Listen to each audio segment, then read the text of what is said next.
Hey guys, so today I'm on kind of a weird camera lens right now, so it's making me look so wide. We're gonna get ready today. I'm gonna put some makeup on. I've been wearing wing liner for the last few days and I've been loving just doing a full face of makeup. I'm gonna be wearing a hat today, which is why my hair is not done. I put up a video recently. I'm not gonna get too much into it in this video. I'm not gonna like talk ad nauseum about this, but if you guys want a little bit more information about this, go to Instagram. I did a reel on this. The reason I'm gonna be wearing a hat is because I experienced like a lot of dissociation, derealization, depersonalization type of symptoms. Skip to this part of the video if you don't want to hear about this at all, if it doesn't apply to you at all. If you don't know what that is, I talk a little bit more about it on my reel, but basically it helps because when you're going through that, it's an anxiety, it's part of anxiety.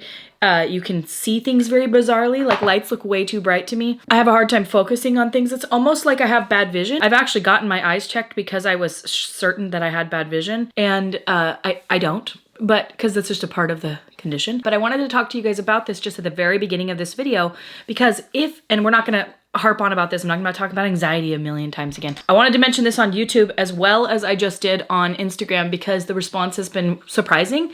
I was really surprised at how many people say that they have this condition. So I wanted to say here that if you suffer with feeling unreal, if you feel like life is fake or that you're viewing it sort of through a lens of the way I kind of describe it is almost like there's a pane of glass between my vision and my brain, and I can't quite access reality. It feels like you're almost viewing somebody else's life through your own eyes, but it's your own life. You can't fully be present.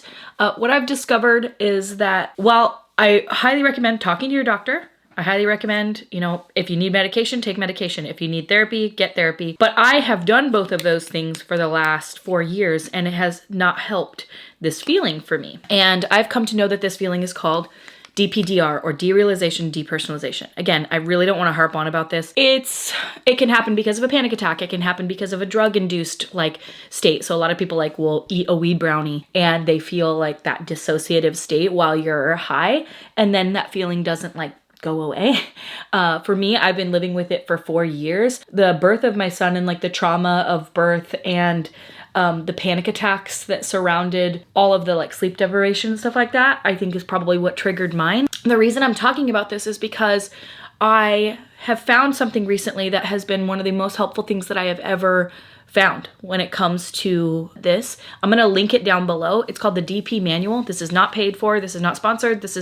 He has no idea I'm posting about this. The guy that created the manual suffered with the condition himself. He did more research than anyone and basically figured out what essentially causes it, is our reaction to it, and how to get rid of it. And he has been recovered for a long time and has created this manual helping people to get past the condition and to continue living their lives again and feeling like they are real.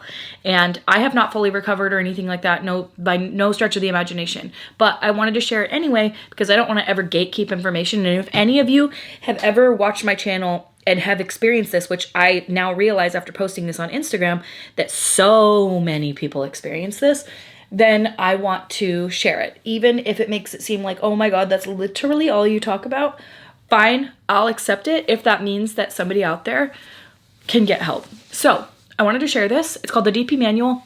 Again, not sponsored. Literally doesn't know I'm making this. I paid for it myself. It's $99. He also has a YouTube channel called the Depersonalization Manual. I'm going to link it down below. If you need support, if you need hope, if you need hope that you will feel better, that you can recover, that you can experience life again, this is the hope that I have been looking for. And I talked to my therapist about this because I was like, what is it about this course that has made me feel renewed? And she said, it's like a support group. Your therapist can say all day long, yes, this is called derealization. This is called depersonalization. But if they haven't experienced it or don't know what the feelings are like personally themselves, it doesn't quite hit the same as when people go to a support group with other, people that have struggled with addiction or other people that have struggled with eating disorders and things like that. When somebody else understands what it's like and you can tell they know because of the way they talk, you're like, oh, you've been in my head. It is like that. The way, when you hear him talking, you're like, oh, you have experienced it, because the way you describe it is the way that it's like you're looking through my eyes and you know how it feels. And he'll be like, and I know that as I'm sitting here saying this, you're thinking, no, but mine's different. Mine's worse. I've had mine for 10 years. I've had mine for 20 years. I'm never going to be able to recover. He's like, There is no amount of time that you've had this where you can't recover. Your response to it is what causes it. And then he gives you a million tools of how to get better. And I just wanted to tell you guys this because, again, I never want to gatekeep information. I know that, like, in the age of Instagram and this new type of Instagram that is out there where people are like, comment DPDR and I'll send you my recommendation in your DM. I'm not going to do that. I'm not going to make you comment something and like gatekeep the information and like keep it a secret. Like, no, I'm telling you right now, even though I have not fully recovered, it has been the most hopeful thing I've experienced in my life to hear somebody else explain what my brain has been experiencing and dealing with. For 4 years, I've been in this state. For 4 years, I have felt unreal and like it's almost like I'm playing The Sims. Like I'm in my own brain, but I'm not there. Like, it's like I'm at the beach, I'm looking at the rocks, I'm looking at the water, and it's like I'm looking at it through a fisheye lens, or like I can't quite focus on anything. I can't connect to anything. And when he explains it and you're like, am I going crazy? Am I schizophrenic? Am I this? Am I that? You start asking yourself all these questions and you wonder, like, am I insane? And then when he explains, like, no, this is a normal bodily response to anxiety disorder, and here's what's happening, here's why it feels like it's gonna last forever, here's why it will not last forever. Like, the way he describes it, you're just like, it's a breath of fresh air. And I just cannot tell you enough how much it has helped me to hear that I'm not a lost cause and that I can recover. Because yes, you know, I've talked to my doctors about this, I've talked to my therapist about this, and they had never heard of the DP manual. You know, they're helping me with the best tools that they have, but this is specific to DPDR. So anyway, I'm going to move on. I'm not going to talk about this anymore. If you have it and you have felt like I'm just doomed to have this forever, we are all going to recover. We are. And I wanted to tell you, it will be linked down in the description. I make no money off of this. I have no commission. I have no affiliation with this. I just found it myself through Google, have listened to a bunch of the testimonies of people that have recovered. I know they're telling the truth too, because of the way they talk. You're like, if you listen to them, you'll be like, oh yeah, 100% you had that. There's a difference between understanding with the symptoms, what it sounds like on paper, and then what it feels like when you've experienced it. That's how I know without a shadow of a doubt that these people are telling the truth. Anyway, I just wanted to say there are people out there that have had it worse than you, that have recovered, and we will all recover as well, especially with this. Like, there's a lot of free information on the YouTube channel as well. So if you can't afford the DP manual right now, there's a lot of information on his YouTube channel, which I will link down below. So anyway, I thought I should mention it here. We're going to move past this now. We're going to talk about other things. So if you experience DPDR, I'm here with you. Me too.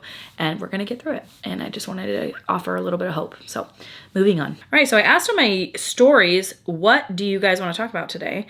And let's see what you guys suggested. Someone said, I want you to talk about making friends / loneliness in a digital society. Oh, that's such a good question. You know, because that has been a huge goal of mine in the last 4 years. Before that, I felt like I was kind of fine not having a ton of friends. I had my like little core friend group, maybe like 2 or 3 friends that I would talk to, and that felt like fine for me. You know, the pandemic happened, and I feel like after that, a lot of us, because we were isolated, a lot of us recognized the absolute severity and pandemic of loneliness, basically.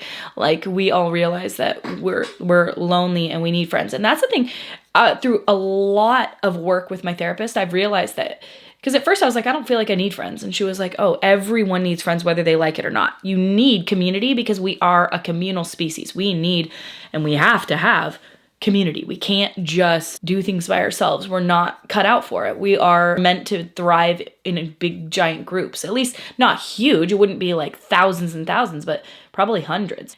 So we need to have friends whether we like it or not. So you may be a homebody. You may be somebody that's like, oh, I'm an introvert, but we still need community. For me, I have prioritized making friends out of bare necessity. The way that I did it, as I've talked about this in the past, is that you just literally, and I mean this when I say this, and it's going to sound painfully simple, but very hard. If you want to make friends, go to places where there's like-minded people and strike up a conversation with somebody. And it might sound really hard. It's not.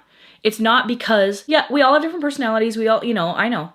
And I am a very, very big people person. I can talk to anybody, anytime, anywhere. I have worries about certain things, like fake scenarios that will probably never happen. But one fortunate part of me is I can talk to any stranger. I can do like public speaking. Like those aren't worries for me. I couldn't feel nervous about that if I've tried. I don't know what it is, but like if you put me on stage in front of 500 people, I just am like, okay, like, I don't know. I just feel that I can talk to people. That's sort of it's not a gift necessarily, but it's just not an area of my life that I struggle with at all. I find that it's really easy for me to strike up conversation with people. But if it's not for you, find a place where people around are like-minded. They're similar. Have I made friends at the pottery studio?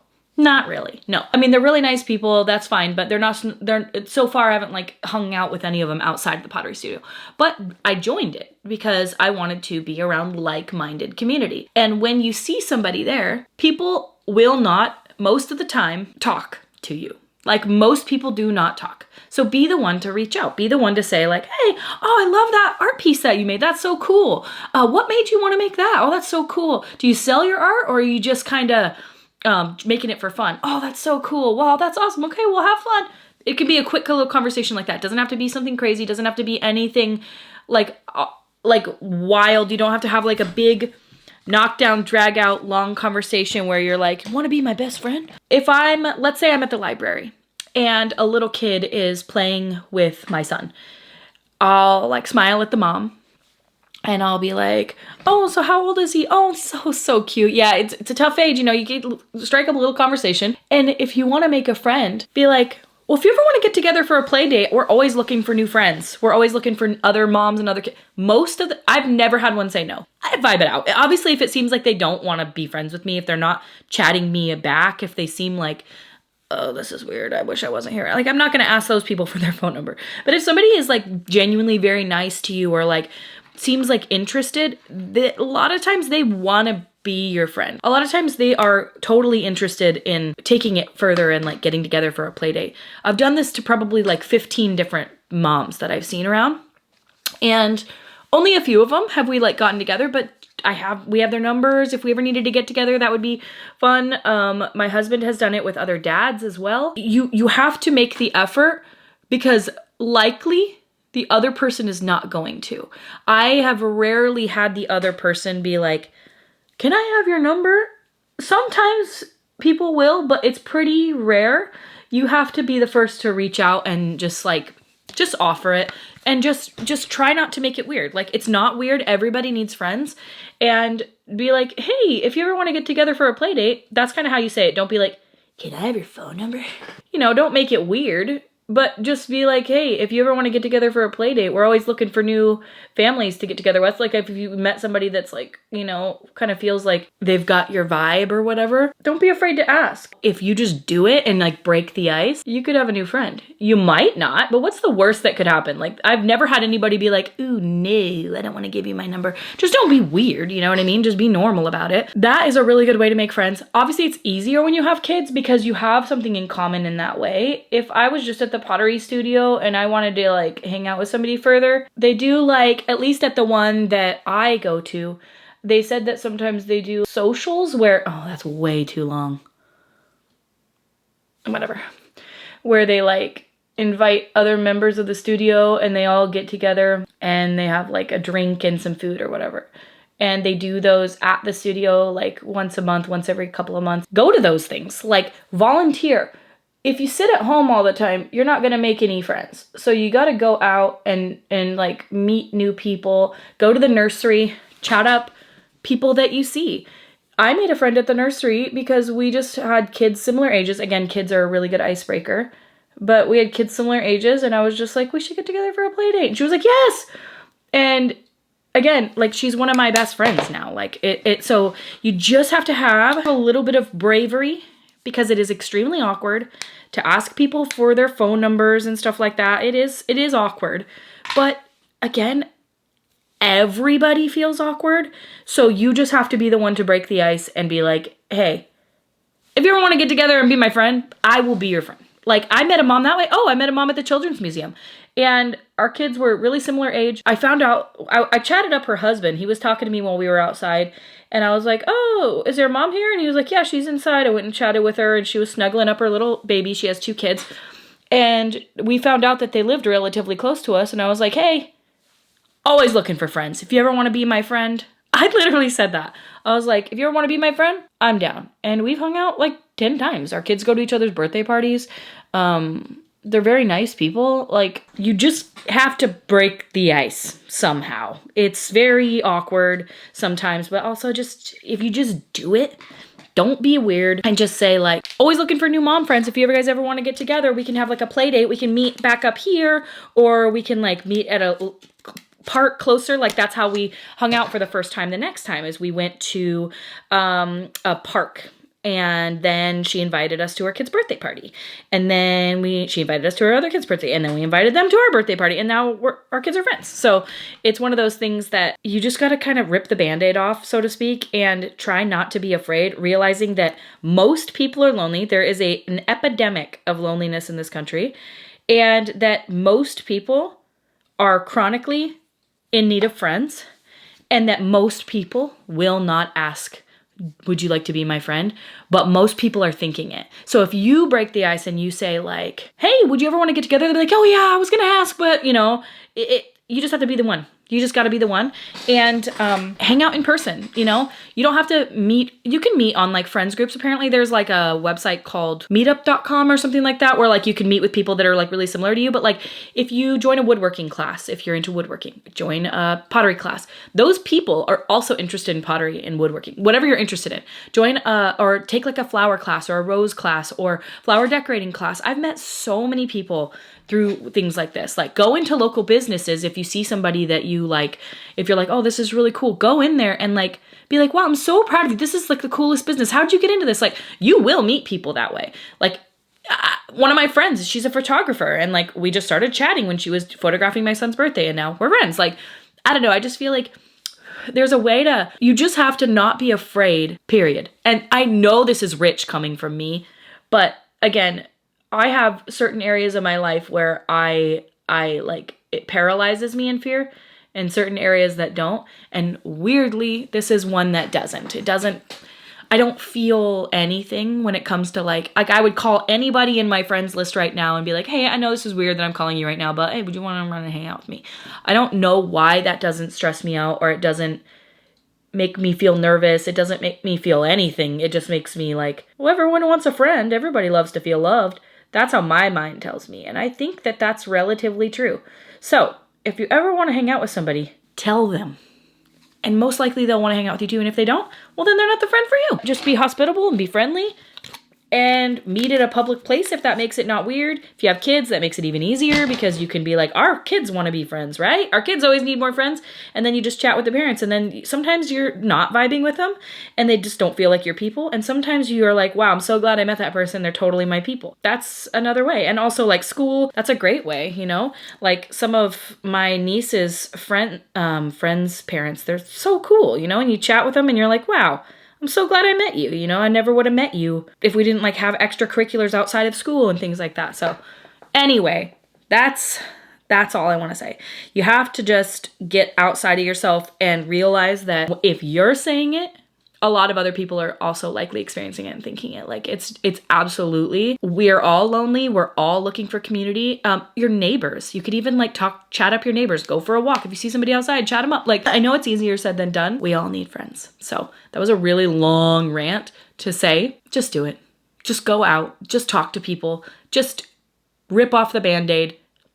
You can do it. Pretend you have confidence. If you don't feel confident, fake it till you make it. Pretend you have confidence, and eventually you will. Like, you just gotta chat it up, be friends. Someone said, I want you to talk about how all the fun jobs don't pay good. Bakery, pet stores, etc. Hey, frickin' men. Pottery? Oh my gosh. Yes, amen. Often I feel that I'm ready to get back into working with animals. Lately, especially like in the first couple of years of my kid's life, I didn't feel like I had the bandwidth or capacity. Right now, the obsession I feel for cats is like next level, because you guys know I love cats. Like, there is no secret about that. I literally love cats. I love rescuing cats. I love taking care. I still take care of all of those stray cats. Oh, at my old house, remember I take care of just Dee Dee, baby Dee Dee, fluffy baby, black and white, Doug. I think there's at least 5 or 6, but there was 8 that we were taking care of. I still buy their food for them monthly, and I am in constant communication with the people that feed them. One of our old neighbors took over feeding them when we moved, I contacted her and I was like, please, I can't let these cats go hungry. And she was like, you bet. And so she took care of actually putting the food out. And then I just do like an Amazon order ship for her every month that delivers to her door every single month. And they put the food out, and there's actually another lady across the street that has taken a couple of them in. Like, but it is the joy of my life to be able to take care of cats. And there's something right now that, like, for at least the last like few months, I just am fully back in it as far as my obsession with cats. I just think they are the sweetest, most darling angel babies in the entire world, and I'm just in love. So anyway, someone said, I want to talk about the elephant in the room, the US right now. This is a touchy topic, but don't worry, I'm not going to talk about anything that's going on. I don't know what's going on because I have been off of social media as a user for the last 3 weeks or so. I've maybe scrolled for an hour total. Often, like, I would be, laying in bed in the morning and I would scroll for a long time. In the bathroom, I'd be scrolling. If I was bored, I'd be scrolling. And I was reading about the horrors of the world because I thought it was important to keep me up to date and knowing what's going on. And while I think, yeah, it's important to know what's going on in a way, I don't have to do that right now.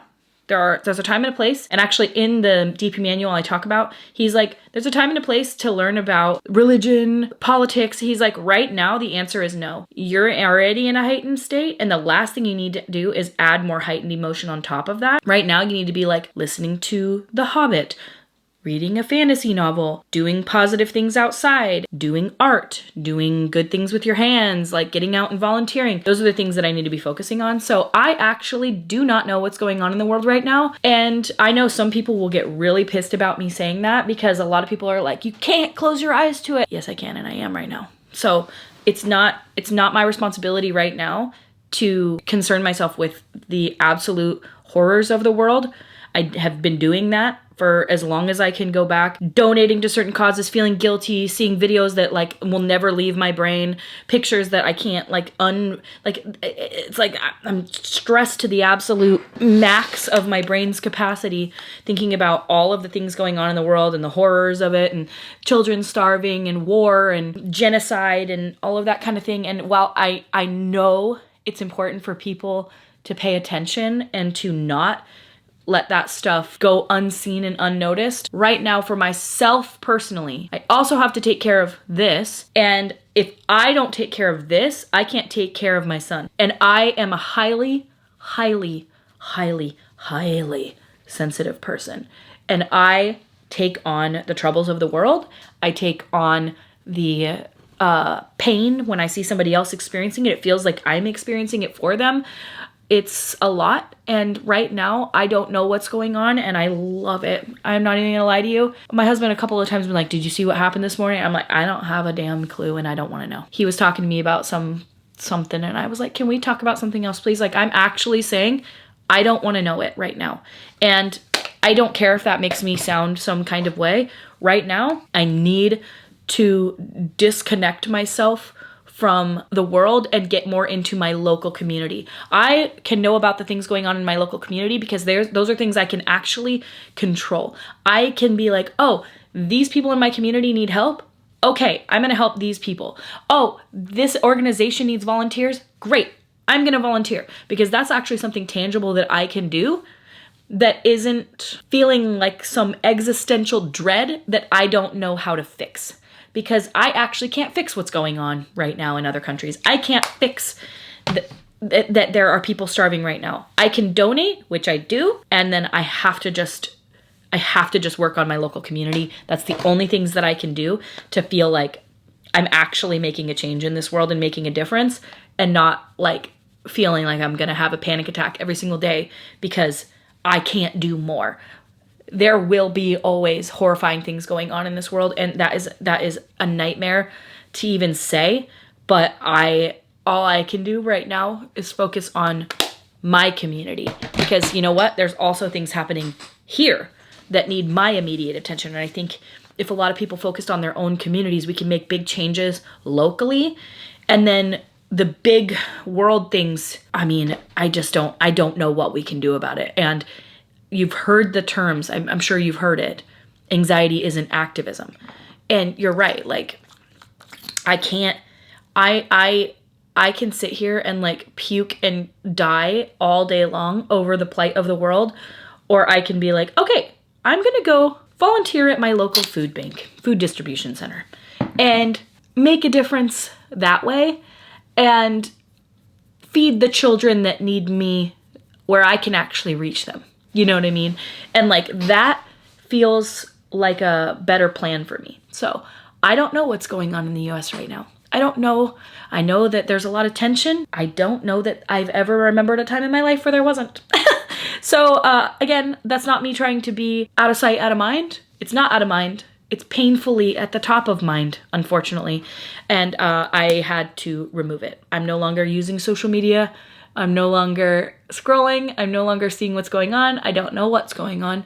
I don't know anything about anything. I know enough. I've heard enough. I've seen enough. I want to be somebody that doesn't know a damn thing. I don't know what, who's who, who's what. I don't know. And I know the comments that it'll get. That's a privileged position to take. I already know. I already know. And I'm sorry.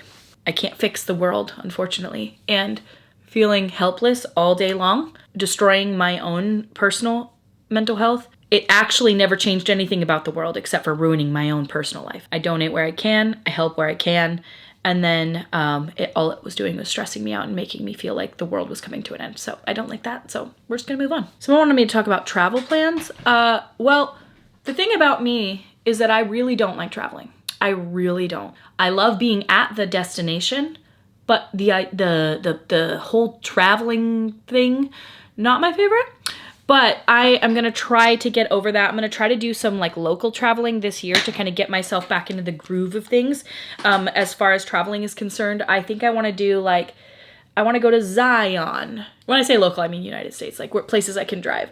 I want to go to my friend's cabin in Eastern Washington. I think we're going to go to like Seaside, Oregon. I think we're going to go to Washington. There's the San Juan Islands. Like I want to go to a lot of places around here because like we literally live in such a beautiful area. And then as our son gets older, like venture out, like go to Disneyland, and then that's California. And then, you know, still same time zone, like, and then a little bit further, like I want to go to, was it Tennessee? I don't know. There was like a waterfall tour you can do. Was it Tennessee? I think it was. I want to go to Hawaii, obviously. I want to go to, like start venturing out and going further places. My husband eventually wants to go to Japan. It's like literally he was like, I want to go to Japan so badly. He's talked to me about it every single day. So eventually we'll get to the point where I can handle that. I don't know that I'll ever be able to visit a place like Australia or like these places that are so far. Like I don't know how people handle 19 hours on an airplane. It doesn't, my brain can't compute that, because then when you get there, it's like a different day. You don't know what time it is. You're jet lagged. That just sounds like a nightmare to me. So I just have to accept the kind of person that I am, and that I'm just probably never going to go to Australia. Like I'm just not the one. I want to be, but I also am like, I just am trying to accept who I am and realize that maybe my husband and son could go one day. I don't know. I just don't like it. I don't like traveling. I want to, but I just don't like it. I can handle going to Hawaii. That was only what, 6-hour flight. That was fine. New York, like it sucks, but it's whatever. I can handle it. I've done it. I think Japan is it a 10-hour flight? That's kind of the maximum that I think I can handle, like realistically. I don't think I can go. That's crazy. So yeah, I want to be able to do it. Maybe one day, maybe when, maybe I'll just get to a point where I'm like, I literally don't even care. And I'll just vibe it out. I'm sure one day I'll do it though. Like, you know, you get to a point one day where you're like, screw it. And so I definitely think that I'm going to get to that point, because I have gotten that way more as I've gotten older. I need my hat so bad. So I think that's basically it for today's video. I just wanted to get ready with you guys and sit down and chat and tell you guys about the manual, talk to you guys about some other things, and just hang out. So I'm going to go clean out my garden. I absolutely have to. I also need to do my mugs. Oh my gosh, I have so much work to do, but oh, my mug got finished. I'll add a video of it here. This is my first finished mug, and I think it turned out really cute. The underglaze, after I added the clear glaze on top, it really muted and removed a lot of the detail of the underglaze, which I was really surprised by. So I'm kind of disappointed by that, but it just is what it is. But it's my first fully finished mug, and I think it turned out really cute. I really like it, and so it gave me a lot of ideas for like up and coming painting a bunch of the mugs that I'm gonna do. That's that. So I hope you guys enjoyed today's video. Thank you guys for hanging out with me and being awesome. And I hope that you guys don't need the DP manual, but if you do, again, like I said, it will be listed down below. So, all right, well, I thank you guys so much for watching, and I will see you at my next video. Bye!